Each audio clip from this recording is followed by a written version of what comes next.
Paul, about what excites you most right now, since you have done 400 episodes, you have interviewed a lot of people for the next episode, for the next week, for the next month. I just love hearing people's stories and covering different areas. I can't say I get super excited for every interview. I'm not going to lie, right? There's some where it's like, all right, I feel like maybe I'm repeating a story or we'll see how it goes. But most of the time it's just fun. Like yesterday, guy told some really great stories. I told a story where his 15-year-old son asked him what type of job he wanted, and he was looking for CFO jobs, and he told him, and a couple weeks later, his son came to him and goes, I found the right job for you, Dad. He described what he wanted, and he looked at it, and he said, actually, it fit really well. It was a CFO level job. How many that they were just sourcing themselves. He applied for it, ended up getting an interview, and then he got food poisoning the night before the interview. And he tells the story where he goes, I was so sick, I called and canceled. This is a CFO. He's one of the final two for this job. And the guy goes, we're not going to reschedule. We flew somebody in. You don't show up today, you're out.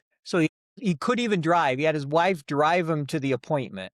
Right. And he goes, they had a food plate in the interview, which I've never seen. And I'm sick, so this smells horrible. And I'm just trying to answer the questions as best I can so I don't throw up and get out of there. And he ended up getting the job. Nice. That was his first CFO role. So one, his 15-year-old son found it.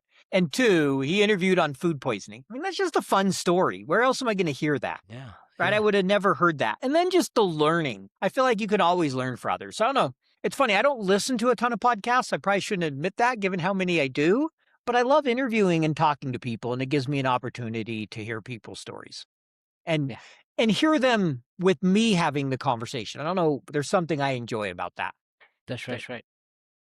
I interview people as well, and I go to podcasts. I've interviewed in your podcast as well.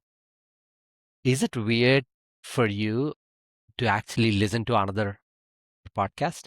Because you have done this, you know what people are going to ask, how people are going to respond. So it's not weird for me to listen to another podcast. It's weird for me to listen to my own. Definitely. Yes. That's hard. Yeah. And funny thing, most of the podcasts I listen to, I'll admit this, there's two things I mostly listen to. Because when I'm done with work, I want to do something else. Most of the time it's sports radio or sports podcasts. Yeah. Oh, it's usually topics I'm passionate about. It's my team. So it's just different listening to that. Although I do from time to time definitely listen to some other podcasts. I used to for quite a while before I did podcasts. I actually listened to quite a few Excel podcasts, which you have to be a total nerd to listen to Excel podcasts. That's all I'm going to say. Oh.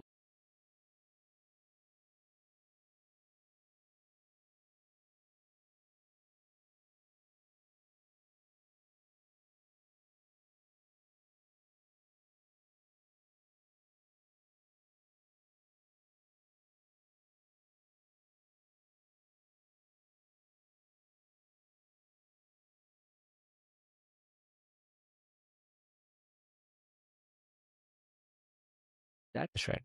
AI is often the path of least resistance. And so are we going to lose that struggle? And there's times I find myself doing it where it's like, oh, I could just do this pretty easy myself. I don't want to. I'll just let AI do it. And that's not necessarily bad, but there are times when there's probably something to be said for thinking through it a little bit and struggling a little bit versus just turning to AI. So that's probably my biggest fear, biggest concern is how do we make sure we're using AI to augment versus replace our judgment and allow ourselves to become lazier?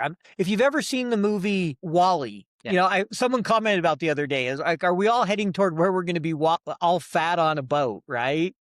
Because AI and all our life's taking care of us.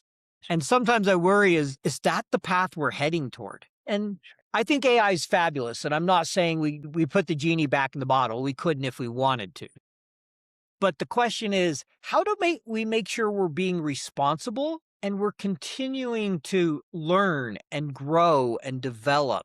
Right. Because generally the people are happiest. I'm not going to say richest or worldly successful, but the people who really are the most content with themselves have been through a lot of struggle. And are we going to limit that and have an even more unhappy society? We have a lot of people that are struggle now, whether it's mental health and depression. And we know social media causes that, especially young girls. Right. Are we going to see similar stuff with AI? So that's the part that scares me. That's right. I think human struggle is constant. It's not going to change it. I don't think AI is going to solve that problem. But if we think about an analogy, it's like a calculator, right?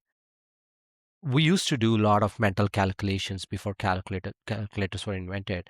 But now we don't even do it. We just use calculator to do the calculation whenever it's needed. But that didn't mean that it made us dumber.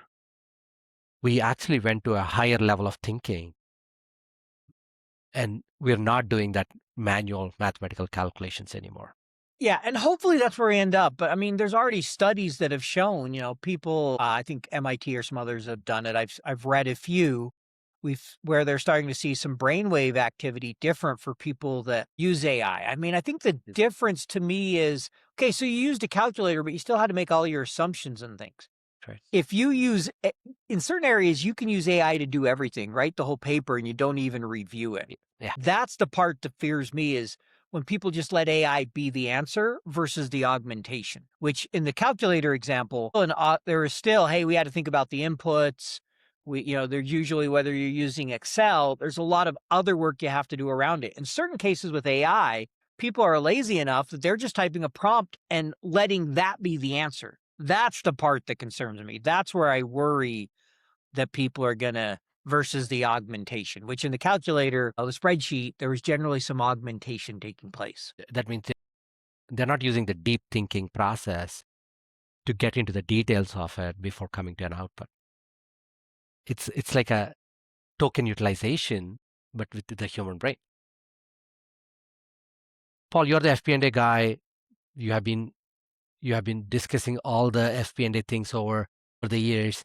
I supported FP&A function for a while, but I always have this question: what does FP&A do? It's the simplest definition that I'm looking for. Can you discuss that? Definition I like. So I'm going to give finance as a whole. I'm going to give two. So this one comes from Stu West of Grammarly. And he was speaking of finance, but I think it also really applies to FP&A. Help the business make better, faster decisions. So that's a simple one. The second one is ensure the maximization of the next dollar of allocation. Whether that's operating, capitalizing, whatever it is, make sure we're maximizing that next financial resource we're going to spend. So forward looking. That to me sums up the core of FP&A. It can be very different from company to company, what that entails, what the tasks we do, right? Everybody does a plan. Everybody's doing some level of forecasting. But I've seen FP&A own sales commissions. I've seen them own the calculation. I've seen them own the plans. I've seen FP&A doing RevOps. I've seen them doing strategic finance. I've seen them not doing it. I've seen FP&A teams that own data and BI, and it can be structured so different.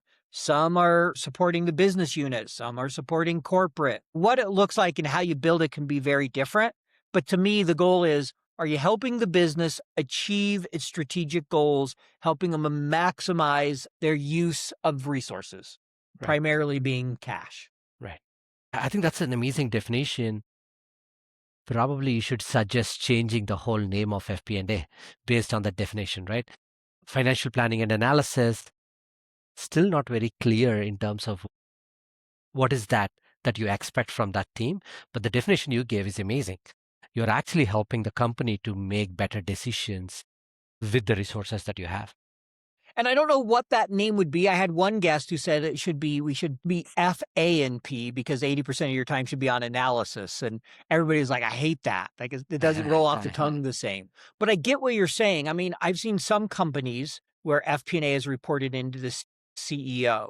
And I thought that was interesting. There's been some talk of, will FP&A become a little more of a planning function in the business units? And so I don't know exactly where it all ends up, but the key thing people have to remember is FP&A, it's really about the business and the operations and business acumen. You're doing it through a financial lens, hence why you need the technical and financial skills. But if all you're doing is reporting in financial numbers, you're not doing FP&A, or you're not doing it well. That's right. Yeah. And I've been working in AI for various finance functions, including AI in FP&A, right? What are some of the use cases you think really created an impact in FP&A particularly? Because if you take machine learning forecasting, I would say that's not very successful, right? It's just because of the aggregated data that you have in FP&A is not a really suitable candidate for machine learning forecasting. What do you think? So I think there's some companies that have done a good job, but on the whole, I would completely agree. Very few companies are doing a good job of machine learning. Now, one, if they're trying to do any kind of machine learning with financial data, you got accruals, you got adjustments, you got timing. I try to do a bunch of statistical analysis with our financial data early in my career, and it was just a mess. I've tried it a few times. Never do you get great patterns. You need the operational data if you're going to try to do statistical and machine learning. Because almost always, if you're looking at journal entries and financial, there's too much noise because of timing and accruals. And so that's one lesson I definitely learned. But I do think most companies could do a better job of machine learning. I think there's economic factors that you could analyze that can improve forecasts. And I think with AI, companies we're starting to see a better job. An example is Board went out and bought a company called Prevadier, Yeah. which has like 10,000 different economic factors, and they've combined that with the internal. If you do that, I think you can get a better result. Now, they may not always, statistical, and you can make it a lot easier with AI now. So I've always thought it will get better over time. I haven't seen it yet. That's right. So that's obviously one I'm a little more bullish than what we're really seeing. But I agree with you for the most part. It's a real challenge. And on the forecast, the budget, the plan, you see it a little bit. Microsoft's done a pretty good job of some things. That's right.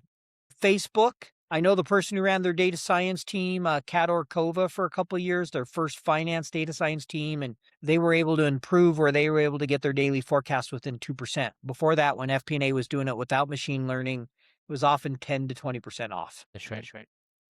So there's definitely opportunities to do it. I think there's a skill resource and there's a data challenge that often limits that. I think AI will start to make it more available as people can be a little more of that citizen data scientist with AI. That's right. There's some blessings and there's some challenges there because people may be doing stuff that don't always understand. That's right. Even if you're building models with macroeconomic factors and other external factors, it becomes really tough to predict things like oil prices. If you and me, we really know where oil prices are heading, we'll go buy oil futures, right? No one actually knows that. We don't know where it is going. So it becomes really hard to predict based on the prices that we are predicting. Any model that you're building on this macroeconomic factors, the equation just becomes too complex and very uncertain. Yeah. I mean, sometimes can you look historically and see trends like your business, if you can find those correlations of, all right, my business is highly dependent on what happens to wheat, but it's a 6-month delay. When you can start to find something where your business lags another indicator that you can put in a model, that becomes much more valuable than where you're trying to guess where macro things are going to go. Because it's difficult enough to guess where your business is going to go. I mean, how many other times are we right with inflation or FX rates? So I think where it can be more helpful is like housing starts can often be an indicator of where businesses are going or we're heading toward a recession. So I think there are some things where putting those into your model can more help you be a trigger and say, hey, we should probably be more conservative. The signs are there to tell us things are going to go down or things are going to be really strong. I think that type of thing is probably you're going to get more value than, like you mentioned, trying to guess where oil's going to go. That's right. But to build something like that, do you need a really big team of data scientists to do it? Or do you think a person in FP&A can start? I think with the working on right it? tool, like if you have access to all those different data and you can kind of give them your business, some of them have built enough. Without the right tool that can really help guide you and make it simple, no. The average FP&A person isn't going to figure that out on them. Yes, they can go out to the Fred and they can try to, but it's going to take a really dedicated person and it's going to be hard. So for the average person and the average team, without the right software, without the right support, the answer is no. That's right. It's not just the data, right? You need to have the domain knowledge, not just the finance knowledge, but the whole industry knowledge and the data, the systems, and the knowledge of data science, bringing all this together to do. And that's why I say Build a there's some great tools model. that could really help where, you tell them your industry, you tell them what you think, and they kind of help, they can cull through things. And so I think That's right. if you have something that can do a lot of that for you, yeah, you can get some pretty valuable stuff. If you're doing it just all on your own, That's right. good luck. It's going to be really tough. That's right. And now with AI, as we know, everything is changing. I always think what we are going through right now is kind of a mass hysteria. This is second thing that is already happening in the last few years. One was COVID. We all went through that hysteria for a while, and now we are going through AI hysteria at this point of time. Now, within FP&A, I know things are going to change. We're already seeing signals how people are building internally or people building different tools to automate their workflows. One of the process that I always think about is budgeting. How can AI really help in budgeting? I mean, I think you're seeing different things. I thought it was interesting. There's one lady I know, the CEO, that she goes, I run all my budgets through AI to challenge my assumptions, to challenge how I'm thinking about things. So that's one example. Others is you could use AI. Almost every platform now, especially, kind of planning platform, has some kind of budget model builder where you can have it build for you. You still need to understand what's going on. So I think scenarios. Hey, how should I think about scenarios? Having it research on some of the rates out there for Mac, you got to make assumptions, or at least around inflation. You probably might have to make an interest rate assumption. You might have to make an FX rate. Sometimes you have an internal team that's doing that. Or you could also use AI there. So I think there's a lot of places. I don't think what many people are doing is here's all my data, just build my budget, right? I don't think you're going to get the most value out of it. I think using it as a thinking tool, as a partner to help augment. Yes, even doing maybe some machine learning of, hey, look at this, see if you can see some patterns. Is there seasonality? I think most people can probably do those type of things. And as these AI tools have more and more of your data, like these planning tools are using AI and they get more and more quarters, they're going to start discovering things. And frankly, in certain places, they're going to get better than you are because they're going to recognize patterns you don't. That's right. Yeah. And particularly for budgeting, I think the kind of chart of accounts that we manage, at what level we are budgeting, all these are still important because even for AI to go through it, it needs to see the patterns. And that means you need to have the structured data consistent for last few years, right? I think a lot of people forget that part in finance. They think AI can solve a lot of problems, but getting your structure right, getting your data right is always helpful in long term for AI to go read the data and find the patterns.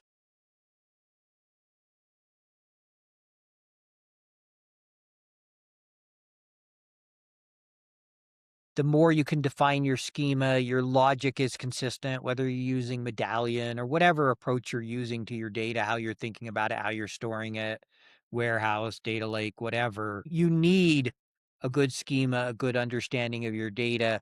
The better you can give that to AI, the better you can give it the context, the better answers it can give you. Yeah. I mean, with all the AI changes happening, again, you're the biggest proponent for business partnerships as a skill in FP&A. How do you think that's going to change? I mean, I think it becomes more important, right? I mean, I think the first thing AI does is people give it the low hanging fruit. Hey, do the first pass of my variance commentary, write my emails, clean up my data. Great at, I got a list instead of writing that stupid long formula or algorithm to try to figure out if it's Delta because it's Delta Air and Delta Airlines and Delta Inc. in 10 different ways. AI can do that a lot quicker than you can. So I think that first thing it's doing is freeing up time, which should allow you to focus more on the business, focus on the analysis, the judgment. If anything, I think AI kind of does two things on the skills. Business partnering becomes even more important. Business acumen becomes more important. And in some ways, it makes you almost be a little more technical. Okay, I got to figure out how to build an agent. I got to know a little bit about data science. I still need to know Excel, but I may not need to know it as deep. As long as I know enough to understand what that formula is doing, do I really have to be able to write it now? Probably not. But you still need to understand it enough that you can tweak it a little bit. So you still have to have solid skills. You still have to know modeling well. In some ways, right now, you almost have to know it better just because AI can write really complex to understand it. But I think over time, as it gets better and better at simpler methods and things, I think it's going to require it's just a different, more of a systems thinking, more of a design thinking, more of really the model thinking than the hardcore kind of, being the VBA guru or whatever it might be. So I think the technical changes a little bit, and I think you need to be better on the soft skills. How to get that skill? I mean, let's say critical thinking. How do you even improve critical thinking? One, I mean, I think there's frameworks to thinking through a process. right? If you're doing an analysis, hypothesis, DMAC, there's a lot of frameworks you can use, and you start using those over time, you get better. I mean, how do you get better at picking a stock? You pick a lot of stocks and you analyze them. That requires critical thinking. How do you get better at budgeting and forecasting? You do it a lot and you start to learn what to look for. And that's one of the fears in some of these areas, as we all know with AI, is how do you gain that skill if AI is doing a lot of that entry-level work? And I don't have all the answers on that. I think there has to be some changed education. I think there has to be some ways, probably long-term, of how we onboard employees. And we'll figure that all out because you're not going to eliminate all the entry-level jobs.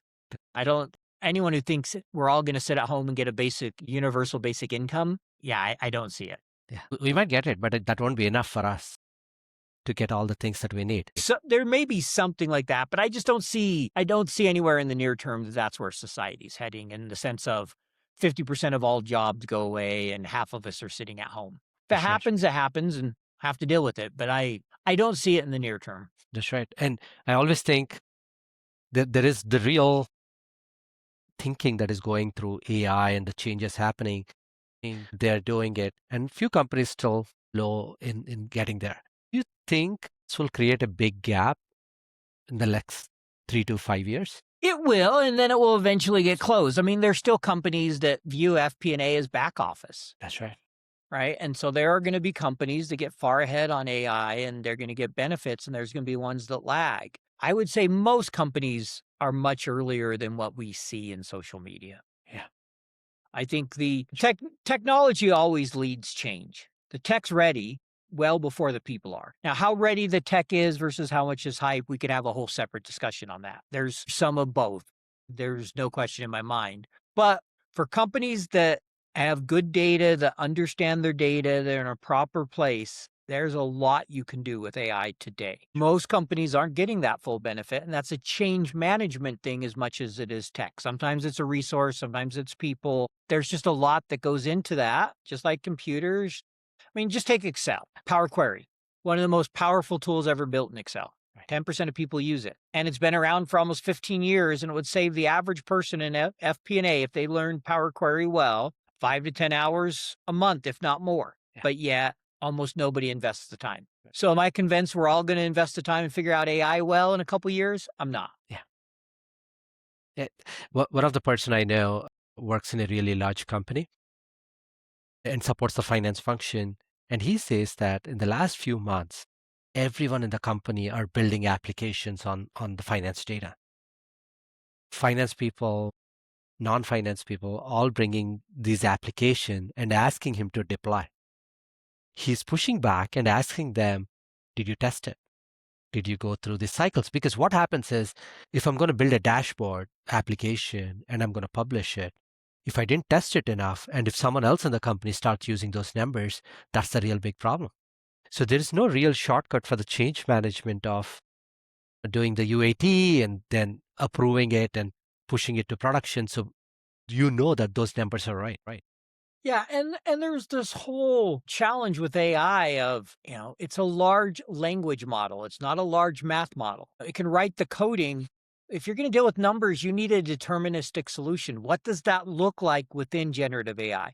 Everybody wants to throw generative AI at everything, but most of what these companies are building, they're using Gen AI for a small percentage, and they're building a lot of rules and regulations, machine learning, deterministic logic that's dealing with all the math part. You have to. So I work on deterministic workflows, and we figured out that there will be an uncertainty every time if you're using an agent directly. So you need to actually have some deterministic workflows built in so that you'll get the same response even if you run it like 1,000 times, right?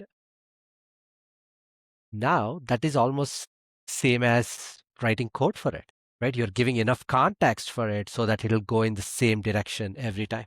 Correct. Yeah, as often you're writing code. Generative AI is great at writing the code, how to do the Python, right? The Excel formula, right? I know if I give the same inputs to an Excel formula, I'm going to get the same output 1,000 times. That's right. If I give the same inputs to Gen AI and just let it find the answer, I guarantee you it's not going to be the same answer 1,000 times. Paul, you have been talking to a lot of finance leaders. Is there something that change your mind based on that conversation that you had? So I don't know. The biggest thing recently that kind of changed my mind. So I ask every episode, what's the number one technical skill people need in FP&A? And so I don't ask, what the top 3 are. I ask number 1. And historically, the most common answer has been Excel and financial modeling.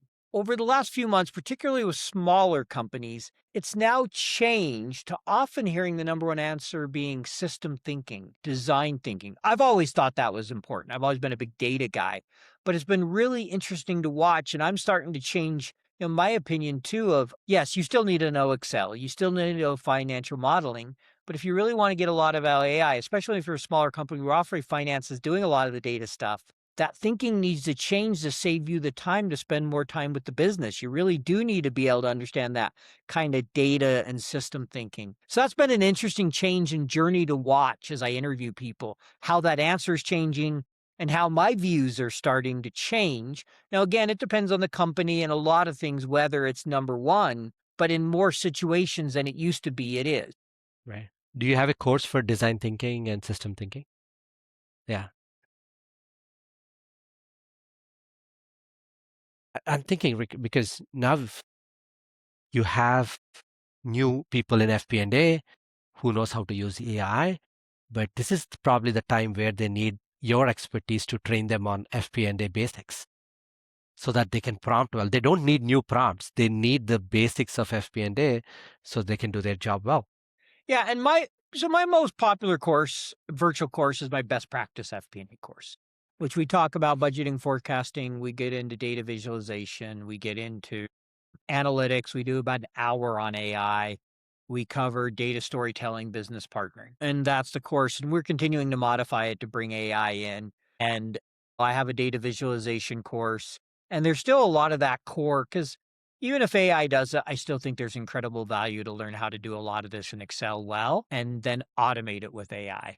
Those foundational skills will still serve you really well. So those are where most of my courses are, but I'm getting more and more requests around AI, and we'll see. That's Just right. kind of depends on how much I want to focus on AI versus how much I want to focus on the general and the business partnering. Thanks, Paul. Thanks for this conversation. Amazing insights. And I look forward for our next conversation. Thank you.